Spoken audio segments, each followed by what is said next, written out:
Hi everyone, I'm Bill Sanders and this is Watch Art Sci, the art and science of watch collection. Today's vest pocket video is going to be about Hajime Asaoka.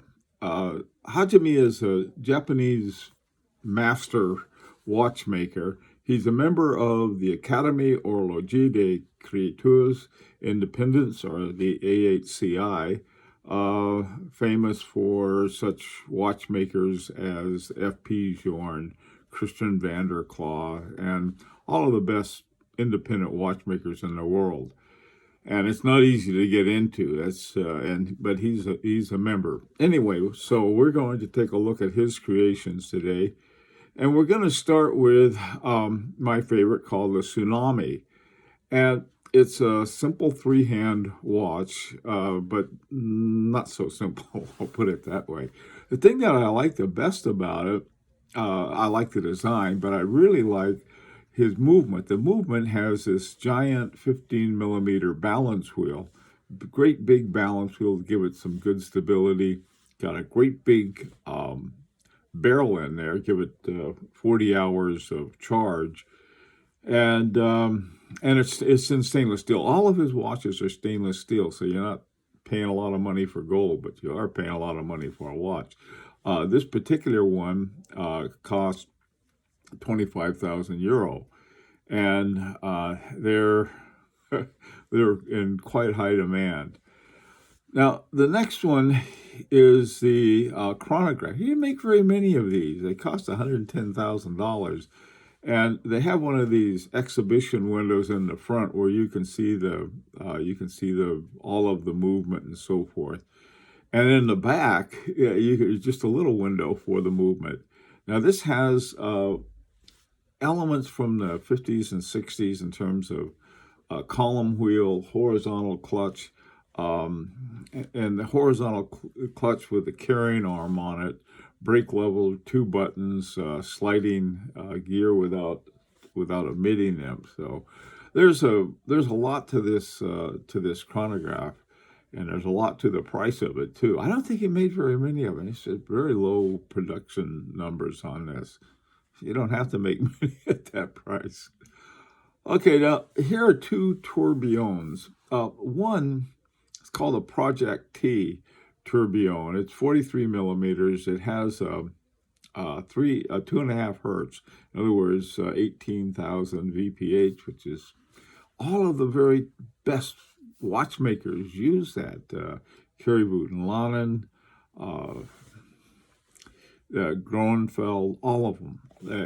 It just, either 2.5 or 3 hertz. Just okay. Well, this one is the Project T was an early one, and one of the things they had these little ball bearings that were some of the smallest ball bearings around for this watch. Very nice. It came out with another one called the Tourbillon Pura, and it sets on a single plate for the tourbillon.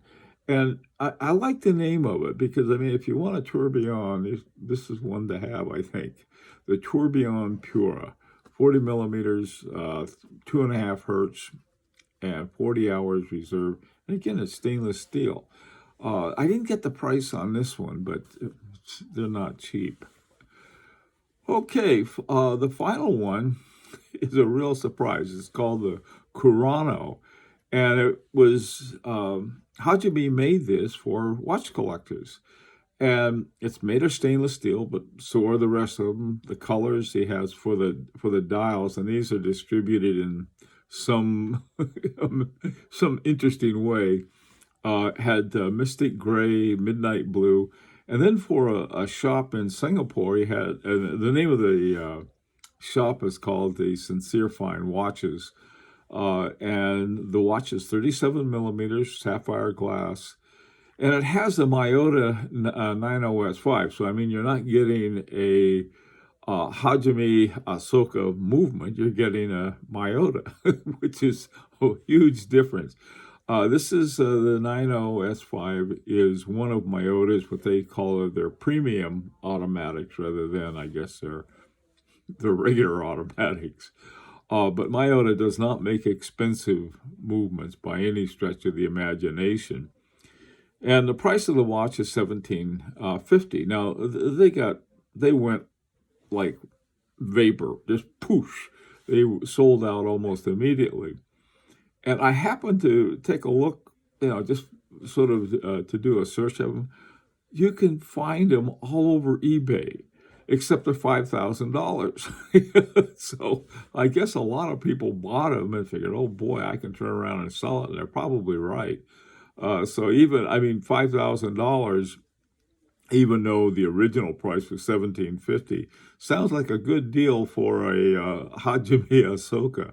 Imagine if F.P. Jorn did the same thing and he put in a ETA movement, and that thing would, for that price, they would go in a minute. So anyhow, well, listen, I'd really like to get your opinion of these watches and what you think of them. And until next time, this is Bill Sanders for Watch Art Sci, the art and science of watch collection.